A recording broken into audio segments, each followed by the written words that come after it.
Gold, trusted gold buyers. మీరు తాకట్టు పెట్టిన బంగారాన్ని విడిపించి ఈ రోజు ఉన్న మార్కెట్ ధరకు కొనబడను.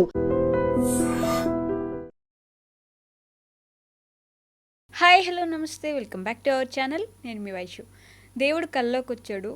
సో దేవుడు కల్లోకి వచ్చాడు అంటే దేవుడు కల్లోకి వచ్చి కనిపించాడు కాబట్టి నేను ఆ దేవుడి దగ్గరికి వెళ్ళి రావాలి. లైక్ తిరుమలకు, అరుణాచలంకో, లేకపోతే ఇంకేదైనా ప్లేసెస్కి వెళ్ళి రావాలి. ఎందుకంటే దేవుడు నాకు కల్లోకి వచ్చి కనిపించాడు అంటే ఆయన నేను రావాలని ఎదురు చూస్తున్నాడు అని అనుకునే వాళ్ళు చాలామంది ఉంటారు.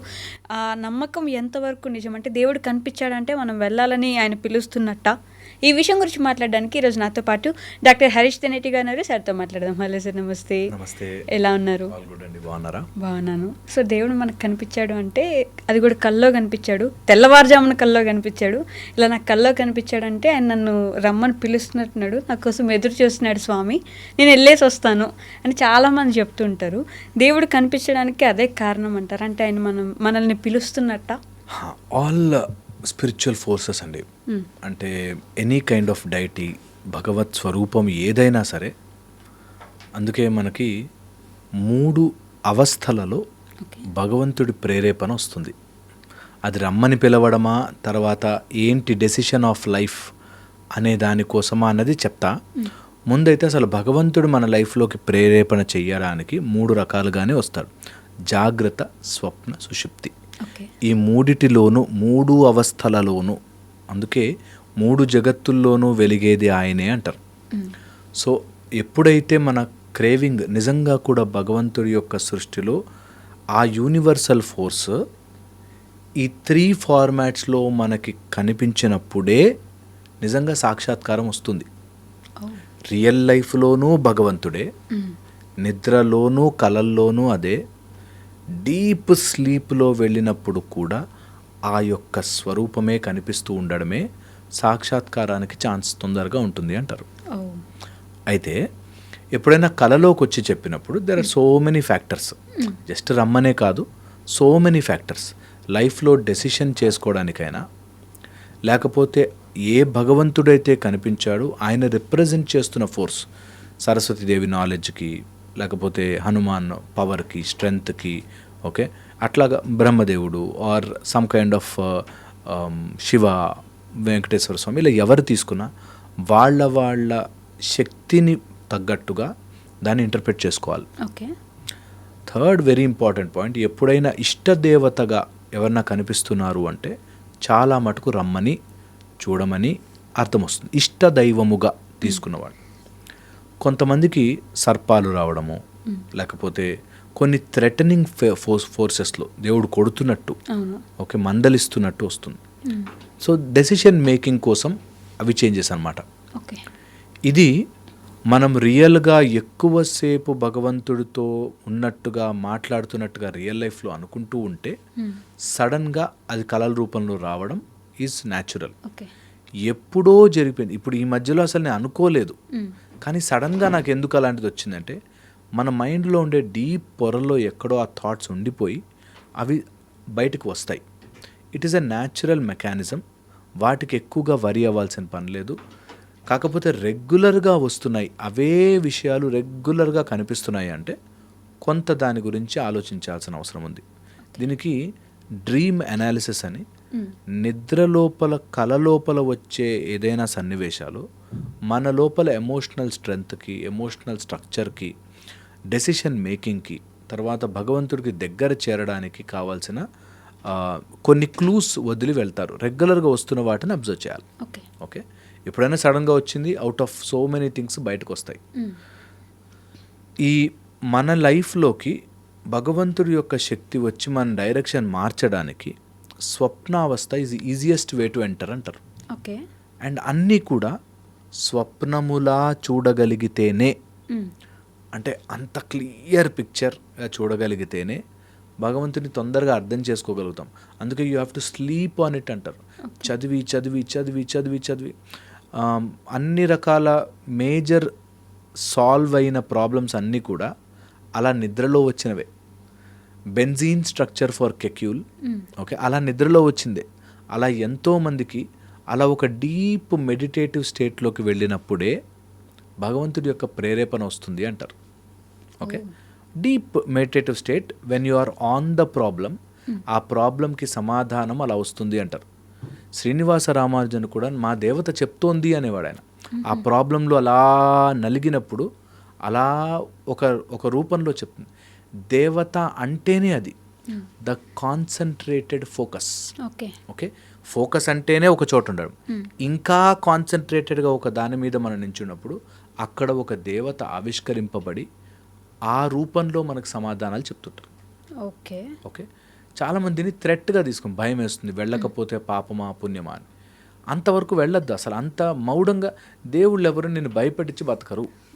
ఓకే, దేవుళ్ళు ఎవరికి నీ భయంతో పనిలే, ఇంప్రూవ్మెంట్తో పని. Because you are the particle of God.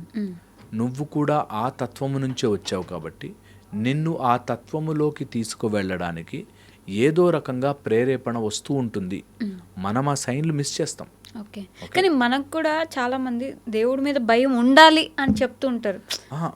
దేవుడి మీద భయం ఉండకూడదు, భక్తి ఉండాలి. ఓకే, తప్పు చేస్తానేమో, దేవుడికి దూరం అవుతానేమో అని భయం ఉండాలి. దేవుడి మీద భయం ఉండకూడదు, అసలు దేవుడి మీద భయమే ఉండకూడదు. అబ్సల్యూట్ భక్తి. అంటే ఈ మధ్య నేను పేపర్లో చదివా, ఒక కైండ్ ఆఫ్ కులానికి సంబంధించి వెంకటేశ్వర స్వామి డైరెక్ట్గా ఆ కులంలో ఒక వ్యక్తికి ఆయన అవతారంలో వచ్చి కనిపించారు. ఆయన అవతారాన్ని చూసి తట్టుకోలేక అక్కడికక్కడే ఆయన చనిపోయారు. అప్పటి నుంచి వాళ్ళ కులం వాళ్ళే అంత పొద్దున వెళ్ళి ఆయనకి ఏదో చేస్తారని చెప్పేసి నేను ఒక న్యూస్ చూసి, ఆయనంతటా ఆయన దేవుడే దిగి వచ్చి మనకు కనిపిస్తే ఆయనకు భయపడిపోవడమో లేకపోతే ఆయన చూసి తట్టుకోలేకపోవడమో ఏంటి? ఆయన నిజంగా కూడా తట్టుకోలేము తెలుసా. నేను ఎప్పుడు చెప్తుంటాను ఇది, మనం unfit to be in God's presence. నిజంగా భగవంతుడే దిగి వస్తే ఏం కోరుకుంటారా బాబు అంటే, ఇల్లు కావాలి లేకపోతే డబ్బులు కావాలి ఇలాంటివి కోరుకున్నా. అందుకే అలా దూరం పెడుతుంది. మాయమని ఎలా కమ్మేస్తుందంటే you are not even eligible to see God. అందుకే దేవుడు కనిపించే మన ఎలిజిబిలిటీయే లేదు. ఎలిజిబిలిటీ ఉండేంత వరకు కనిపించాడంటే నిజంగా భయం వేస్తుంది. నిజంగా అంత స్వరూపం చూస్తే అర్జునుడు అంతటి వాడే ఆపే అని భయపడ్డాడు. అర్జునుడు ఎలాంటి అర్జునుడు? ఉరుములని మెరుపులని ఆపగలిగే అర్జునుడు. ఆయన్ని తలుచుకుంటాం. అలాంటిది బ్రహ్మాస్త్రము ఆయన అమ్ముల పొదిలో పెట్టుకున్న అర్జునుడు ఆ స్వరూపాన్ని చూసి భయపడ్డాడు. నిజంగా భగవంతుడే వస్తే మనం భయమే పడతాం. చాలా మంది వెనకాల గజ్జల సౌండ్ వస్తుంది, అమ్మవారు మా ఇంట్లో తిరుగుతుందని భయపడతారు చాలా. ఓకే, నేను ఎప్పుడు అంటుంటాను ఇవంతా కొంచెం extended version of hallucination. Okay, ఊహించుకుంటాం. భగవంతుడే రావాలి అని అనుకుంటే నీ వెనకాల గజ్జలు వేసుకుని తిరుగుతుంది అమ్మవారు, వచ్చి ముందు కూర్చుంటుంది. కానీ నేను అదే అనేది, అంటే అసలు ముందు కూర్చున్నా, ముందు నిలబడ్డా, అంతటి స్వరూపాన్ని మనం అసలు చూడగలం. అందుకే రారు. కానీ ఇట్లా దగ్గరికి వెళ్ళి ఇట్లా పట్టుకొని ఒక 2 నిమిషాలు మాట్లాడాలని ఎప్పుడైతే నిజంగా కూడా చాలా మందికి ఈ ఒక్క ఫ్యాక్టర్ అర్థం చేసుకుంటే, భగవంతుడే చూస్తున్నాడు, వస్తాడు, వస్తుంది అమ్మవారైతే అమ్మ వస్తుంది అని ఉంటే ఎలా బిహేవ్ చేస్తాం? అలా బిహేవ్ వచ్చేస్తారు. That is what I'm trying to tell. That 3 అవస్థలలో నీకు భగవంతుడు వస్తాడు, ఉన్నాడు, వింటున్నాడు, చూస్తున్నాడు అంటే, అందులో ఈరోజు హనుమాన్ జయంతి కాబట్టి చెప్పాలి, అమరుడైన హనుమంతుల వారు రామశబ్దం విన్నప్పుడు వచ్చి కూర్చుంటాడు. ఆయన కూర్చుంటే ఎలా ఉంటుంది అని నువ్వు జాగ్రత్తలో, స్వప్నలో, సుషుప్తిలో మూడిటిలోనూ నువ్వు ఊహ చేయగలిగితే, హనుమాన్ మనకి అలాగా ఒక టైప్ ఆఫ్ శక్తి, ఆయన ఊపిరి పీలుస్తుంటే ఇట్లా అడవులు ఊగుతాయి. అంత స్ట్రక్చర్ని ఊహించుకోగలగాలి. అడవి మొత్తం ఊగుతాయి ఆయన ఊపిరి తీస్తే. ఓకే, ఊపిరి తీస్తే అలాంటి శక్తి స్వరూపాన్ని నువ్వు కళ్ళ ముందు ఊహించుకోలేకపోతే, వస్తే భయపడిపోయి అమ్మో అనుకునేవాళ్ళు. నిజంగా కూడా సాధన అంతా అదే. అంటే వస్తే కూడా అంత పెద్దగా వస్తారు. ఆయన తోక పట్టుకున్నప్పుడు ఎంత పెద్దగా అయితే ఇలా వెళ్ళిపోతుంటారు. అబ్సల్యూట్లీ మనకు అసలు తట్టుకోలేం, అంత చిక్కలేదు. అందుకోసమే సాధన. నాకు నా కళ్ళతో కనిపించేలాగా, నన్ను భయపెట్టకుండా నీ చిన్న బేబీలాగా నన్ను చూసుకోగలవా, నాకు రా ప్రత్యక్షమవ్వు అని. కనిపించిన ప్రతిసారి ఎవరికి కనిపించిన వాడు, ప్రహ్లాదుడు కనిపించాడు. నా నోట్లో ఎగ్జాక్ట్లీ అదే ఉంది. అర్జునుడు భయపడ్డాడు కానీ ప్రహ్లాదుడు భయపడలేదు. ఎంత ప్రహ్లాదుడు కనిపించి తర్వాత ఆ వికృత రూపాన్ని ఆయన చూసి, అమ్మో ఇదేంటి, హాఫ్ మ్యాన్ లయన్ ఇలా ఉన్నది ఏంటి అని చెప్పి తర్వాత మళ్ళీ శాంతింప బతిమిలాడుకొని చేసింది కూడా ప్రహ్లాదుడే కదా. సో పాయింట్ ఇస్, మనకి ఎప్పుడైతే మనము కావాలి అని మనస వాచ లోపల ఉండే ఆ 3 స్టేట్స్ ఆఫ్ మైండ్లోనూ, ఓకే, మనకి హనుమాన్ చాలీసాకు త్రిహులోక ఉజాగర్ అంటారు. 3 లోకములు అంటే జాగ్రత్త, స్వప్న, సుషుప్తి, 3 లోకముల్లోనూ ఆయన వెలుగునిస్తాడు అంటారు. అలాగా హనుమంతుల వారే కాదు, అందరూ ఎప్పుడైతే నీకు భగవత్ సాక్షాత్కారం కావాలో ఈ 3 స్థితులలోనూ ఆయన చూస్తున్నాడు అనేది తెలుసుకోవాలి. కొంతమందికి ఏవో పూర్వజన్మల్లో ఎప్పుడో సాధనలు చేసి ఆపేసి, ఏదో గురుశాపానికి బలయ్యి, తల్లిదండ్రులు దూరం చేసి, అలా ఏవో జరగడం వల్ల ఈ జన్మలో డిస్కనెక్ట్ అయిపోతారు. ఎక్కడో ఒక మంచి కార్యము, మంచి కర్మ వల్ల అలా సడన్గా గుర్తుకొస్తుంది. వచ్చినప్పుడు పట్టుకుని ఆయన పాదాల చెంతనే ఉండగలిగితే లైఫ్ ట్రాన్స్ఫర్మేషన్ అవ్వడానికి చాలా హెల్ప్ అవుతుంది. ఎప్పుడైనా అట్లా కలలో వచ్చింది, ఎప్పుడైనా అట్లా అనిపించింది, దెన్ అదేదో భయం కోసమో ఇంక వెళ్ళకపోతే పనిష్మెంట్ ఇస్తాడు అని కాకుండా just go with the free mind. మాకు మా గురువు గారు చెప్పిన టెక్నిక్, ఎప్పుడైనా సరే ఎక్కడికైనా వెళ్ళాలి, ఏదైనా క్షేత్రానికి వెళ్ళాలి అంటే 10 క్షేత్రాలు 10 రోజులు అట్లా కాదు, ఆ ఒక్క క్షేత్రానికి పిలుపులాగా వెళ్ళాలి. నన్ను పిలిచాడు, నేను మీ ఇంటికి వస్తాను, అన్నీ తిరిగేసి అటు దారి చూసుకుని వెళ్ళిపోతాను అంటే మనకే నేను ఇంపార్టెంట్ కాదనిపిస్తుంది. మీకోసమే బయలుదేరి వచ్చానండి అంటే మనకే అనిపిస్తుందా రెస్పెక్ట్ అని. అలాంటిది భగవంతుడికి 20 క్షేత్రాలు 5 రోజులు అదేదో పరుగులు పందెంలాగా అన్ని చూస్తానమ్మయ్య అని అనిపించుకోవడానికి కాకుండా క్షేత్రానికే ఆయన కోసమే వెళ్ళాలి.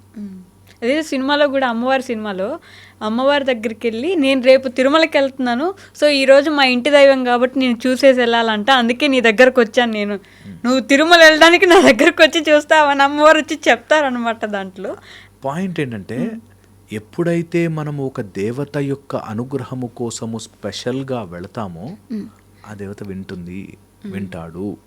ఓకే, ఆ ఫోర్స్ని అలాగే తీసుకోవాలి. ఓకే, అండ్ ఆ క్షేత్రంకి ఎప్పుడైనా క్షేత్రముకి కానీ తీర్థముకి కానీ వెళితే నిద్ర చెయ్యండి. ఒకరోజు అక్కడ ఉండి జస్ట్ ఒక జోలె, కొంచెం మనకు కావాల్సిన అవసరాలకు తగ్గ డబ్బు జస్ట్ పెట్టి ఎంత లోయెస్ట్ ఫామ్లో బ్రతకగలగమో అక్కడ బ్రతకాలి. అక్కడ ఇన్ఫ్లుయెన్స్ కాదు, అక్కడేదో గొప్ప అయిపోవడం కాదు, అక్కడ జస్ట్ టు అబ్జర్వ్, నాకు సందేశం వస్తుంది అని వెళ్ళాలి. క్షేత్రానికి మేము వెళ్తే అలా వెళ్తాం. దట్ ఎందుకు వెళుతున్నాము? ఓన్లీ దానికోసమే, ఓన్లీ ఆ శక్తి నాకు తగలడం కోసమే. మిగతా నాయిస్ ఎప్పుడు ఉండేదే. అక్కడికి వెళ్ళి విఐపి ట్రీట్మెంట్, ఆ రూమ్స్ కోసం వెళ్ళడం, వాటి కోసం కంటే కూడా యాజ్ సింపుల్ యాజ్ పాసిబుల్, మీ పరిస్థితిని బట్టి. ఆఫ్ కోర్స్ విఐపి రూమ్లో ఉండొద్దని కాదు, టికెట్లు కొనుక్కోద్దని కాదు. పాయింట్ ఇస్, ఎంత కన్వీనియంట్గా భగవంతుడికి దగ్గర ఉండగలమో అంత ఆడంబరము లేకుండా నీకోసమే వచ్చా, నాకు నువ్వే కావాలి, ఇంకా మిగతాదంతా నాయిస్. అండ్ ఎప్పుడైనా భగవంతుడు అలా క్షేత్రముకి పిలుపు వస్తే ప్లీజ్ ఒక్కళ్ళే వెళ్ళాలి. అందరిని అడిగి 10 మందిని తోడు తీసుకెళ్ళి నేను వెళ్తున్నాను మీరు కూడా రండి అని హాయిగా మంచిగా టికెట్ బుక్ చేసుకుని నెమ్మదిగా వెళ్ళాలి. వెళ్ళిన దగ్గర ఆత్రమే ఉండకూడదు. Your heart beat should be as normal as possible. అలా అప్పుడు మనకి స్వరూపం ప్రత్యక్షం అవుతుంది అంటారు. కానీ నాకు ఇక్కడ ఒక డౌట్ ఉంది. అంటే చాలామంది అఫెండ్ అవ్వచ్చు.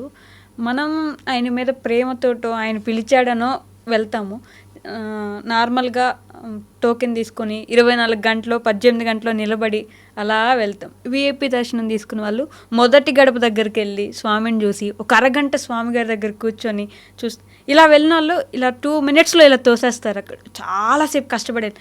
మరి వీళ్ళకెందుకు ఇంత తక్కువసేపు దర్శనం, వాళ్ళకెందుకు అంతసేపు ఎక్కువ దర్శనం ఇస్తారు? ఎప్పుడైనా అబ్జర్వ్ చేసావా? ఇది దర్శనము అంతసేపు చూసిన వాడికి 10 రోజుల తర్వాత గుర్తుండదు.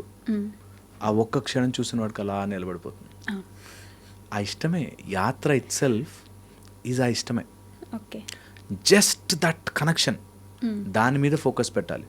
ఎవరికైనా డబ్బు ఉంది, రేపు నీకు అది కావాలి, గడప దాకా కావాలి, అతన్నే అడుగు, నాకు మంచి స్థితి ఇవ్వు, నాకు ముందు గడప దగ్గర ఉండాలని, నీకు పట్టు అవి ఇవ్వాలి అని నాకుంది, నన్ను ఆ పొజిషన్ తీసుకెళ్ళు అని అడుగు, విల్ గివ్ యూ. ఎప్పుడు కూడా మన లోపల వచ్చే నేను ఇది ఎప్పుడైనా చేయాలనుకుంటున్నా వీడియో. ఈ తిరుపతి కానీ ఈ దర్శనం దగ్గర క్యూలో ఉండే వాళ్ళ కోసం వీడియో చేయాలి. చేద్దాం. ఏంటంటే అక్కడికొచ్చి ఇంకా అంత దూరంలో ఆయన కనిపిస్తానికి లైన్లో తోస్తుంటారు. పక్కనోడు కనుక ముందు నేను చూశాను వెళ్దాం కదా, అందరం వెళ్దాం కదా. అక్కడ వాడు తోస్తున్నా సరే, దీస్ ఆర్ ఆల్ డిస్ట్రాక్షన్. నీ లైఫ్లో నేను అంటుకున్నవే. నిన్ను ఆ భగవంతుడిని కనిపించకుండా వాడు ముందు దూరిపోతాడేమో అని ఒకటి అడ్డు పెట్టి అబ్సల్యూట్లీ అలా కష్టపడిపోయినా నిజంగా నిన్ను గంట సేపు ముందు కూర్చోబెట్టిన ఓ రోజు ఛాన్స్ ఇచ్చేసి ఆ తోసుకుంటూ వెళ్తున్నాడు కూర్చోబెట్టాలి. అక్కడ 1 నిమిషం చూస్తాడు, 10 నిమిషాలు చూస్తాడు, 15 నిమిషాలు చూస్తాడు, తర్వాత స్టార్ట్ అవుతుంది. ఇంకేం చేయాలి ఇప్పుడు నేను నెక్స్ట్ ఏం చేయాలి నేను? అందుకని ఆ కనెక్షన్ ఉంటే చాలు. సో నేను చాలా తెలివిగా తప్పించేసిన పాయింట్ ఏంటంటే, ఇప్పుడు ఆ విఐపి దర్శనాలు గొప్ప కాదా అనే పాయింట్ నేను తప్పించేశాను. ఎందుకంటే అందులో పడ్డని రోజులు ఆర్గ్యుమెంట్లోకి వెళ్ళిపోతాం. అండ్ మన సిస్టమ్ని, మన టెంపుల్ స్ట్రక్చర్ని, మన యొక్క కల్చర్ని దెబ్బ కొట్టడానికి ఇలాంటి పాయింట్లే వేస్తాడు. సో నేనంట విఐపి ఉండాలా, డబ్బులు ఉండాలా, టికెట్లు ఉండాలా కాదు. We are in different zone. నేను అతన్ని చూడడానికి వెళ్తున్నాను, నేను ఆ శక్తిని చూడడానికి వెళ్తున్నాను. ఆయన అక్కడ ఉన్నాడు 100 మందిలో, అరే వాడు నావాడు అని ఆయన చూస్తే చాలుగా. ఆ ఫీల్ ఉంటుంది చూడండి. ఆయనే నన్ను గుర్తించాడు ఇంతమందిలో అంటే అదే ఇంపార్టెంట్. ఎంతమంది వచ్చి అలా వెళ్ళి చూసేసి వెళ్ళిపోతుంటారు. He will see me. నేను యాత్ర మొదలైనప్పటి నుంచి వెళ్ళేదాకా నాకు ఆయన ప్లెజెంట్ అక్కడ కనిపిస్తాడు. నీకు అక్కడ రూమ్లోనే అవసరం లే, ఆయన నా కోసం ఎదురు చూస్తున్నాడు అనే ఒక థాట్ ఉంటే చాలు. దారి మొత్తం కనిపిస్తాడు. ఎంతమంది చెప్తారు అట్లా ప్రూఫ్లు తెలుసా నాకు? ఎంతమంది వచ్చి చేశారని చెప్పి, ఆ రోజు దాహం వేస్తుంటే నీళ్ళు తెచ్చిచ్చారని చెప్పి వస్తే హీ విల్ కమ్. ఈ కనెక్షన్ ఏర్పరచుకోవడానికే క్షేత్రము. లేకపోతే ఏ గుడైనా ఉంది, ఇంకా అందంగా ఉంటుంది, ఇంకా మంచిగా రెడీ చేసుకుని దగ్గరగా కూర్చోవచ్చు. ఓకే, ఆ కనెక్షన్ ఏర్పరచుకోవడానికి మాత్రమే భగవంతుడి దగ్గరికి వెళ్ళాలి. నా పర్సనల్ ఒపీనియన్ అది. Maybe people may differ, but నా పర్సనల్ ఒపీనియన్ భగవంతుడు అనుకోవాలి, వీడు నా మనిషి, ఓకే వీడు నా వాడు అని అనిపించుకునేలా నేను ప్రవర్తిస్తున్నానా ఈజ్ ద పాయింట్. అనిపించుకుంటే దిగొస్తాడు. ఇష్టదేవత అంటేనే అది. ఇష్ట దైవము లాగా నేను మారగలిగితే ఆ దైవముకి నేను ఇష్టపడతాను, నన్ను ఇష్టపడతాడు. ఓకే, సో ఇష్టముగా నేను, నాకు నచ్చిన గాడ్ కాదు, ఆ గాడ్కి నచ్చేలాగా నేను ఉంటాను. ఈజ్ ఇష్టదైవం. ఇది చాలా చాలా పవర్ఫుల్. గడప దాకా వెళ్ళాడా, అక్కడ కూర్చున్నాడా, నిజంగా అలాంటి వాళ్ళు ఒక అరగంట కూర్చున్నాక బయటకు ఎప్పుడు వెళ్ళిపోదామా, ప్రసాదాలు ఎప్పుడు తిందామా అన్నట్టు ఉంటారు. అలా వెళ్ళినా అంటే అంతటి స్వరూపం మన దగ్గర ఉన్నా కూడా ఒక 10 నిమిషాలు దాటాక ఆయన్ని ఏం చేయాలి, వాట్ నెక్స్ట్, నో వాట్ కదా. అందుకని ఆ ప్రేమతో వెళ్ళడం ఇంపార్టెంట్. ఒకసారి చూశాక అట్లా ఆ పిక్చర్, ఆ ఫోటో తీసుకుంటే it's there with our mind forever. ఆ కనెక్షన్ వచ్చేదాకా క్యూస్ కనిపిస్తాయి, క్యూల్లో జనాలు కనిపిస్తారు, అక్కడేదో దీపం కనిపిస్తుంది, అదేదో ఓకే ఓకే అన్నట్టు ఉంటుంది. ఒకసారి కనెక్షన్ వచ్చాక డైరెక్ట్ స్వామి తప్ప ఇంకేం కనిపించాడు. And you are no more distracted. Okay, నోట్లో పెద్ద పెద్ద పద్యాలు రావు, శ్లోకాలు రావు, కోరికలు రావు, ఏం రావు. You are there. Just that point కోసం ప్రయత్నములు, ఇన్ని రకాలు తయారు చేసిన మెథడ్స్ ఆ ప్రయత్నం కోసమే. మేము ఏదైనా మెడికల్ సబ్జెక్ట్స్ అవుతున్నప్పుడు, డెంటల్ సబ్జెక్ట్స్ అవుతున్నప్పుడు, ఆ రోజు నేను ఆ పేషెంట్కి ఏం ట్రీట్మెంట్ ఇవ్వాలో, నేను ఫస్ట్ ఇయర్లో ఏం చదివాను, సెకండ్ ఇయర్లో ఏం చదివాను అని ఉండదు. సంథింగ్ ప్రేరేపణ చేసి ఇతనికి ఈ టాబ్లెట్ ఇస్తే తగ్గుతుంది అని ఒకటి తెలుస్తుంది. ఓకే, అదే హస్తవాసి అని ఒక మంచి డాక్టర్ అనేది నువ్వు ఆ పుస్తకం నుంచి చదివాను అని కాదు, ఇతనికి దీంతో తగ్గుతుందేమోరా అని ఒకటి వస్తుంది ప్రేరేపణ. అలాగా భగవంతుడు కూడా ప్రేరేపణ. ఓకే, జస్ట్ ఆ టైంలో ఇంకా no more distractions, you are just that connected. దానికోసమే ప్రయత్నం అంతా కూడా చెయ్యాలి. అది కళ రూపంలో వచ్చి చెప్తే ఇంకా ఎక్కువ ప్రేరేపణగా తీసుకుని నేను వెళ్తున్నాను, some connection I have to, నేను ఏర్పరచుకోవాలి అనే ప్రయత్నంతో వెళ్ళండి. ఇది కొంతమంది హాలూసినేట్ చేస్తారు. ఆ హాలూసినేషన్ నుంచి బయటకు రావడానికి మీరు వెళ్ళకపోతే ఏదో పాపం తగులుతుంది, నాకు ఈ మధ్య బాగా ఎక్కువ కనిపించేస్తున్నాడు, దేవుడు ఎంతో నాకు పర్సనల్ నాకు అయిపోయాడు, వీళ్ళకేం తెలుసు నాకే చాలా ఎక్కువ భక్తి ఉంది, ఈ టైప్లో వద్దు. It is not competition. Okay okay, నాకు ఎక్కువ దేవుడు కనిపిస్తాడు, దేవుడు ఎక్కువ నాకు ఫేవరెట్ అనే కాంపిటీషన్ కాదు.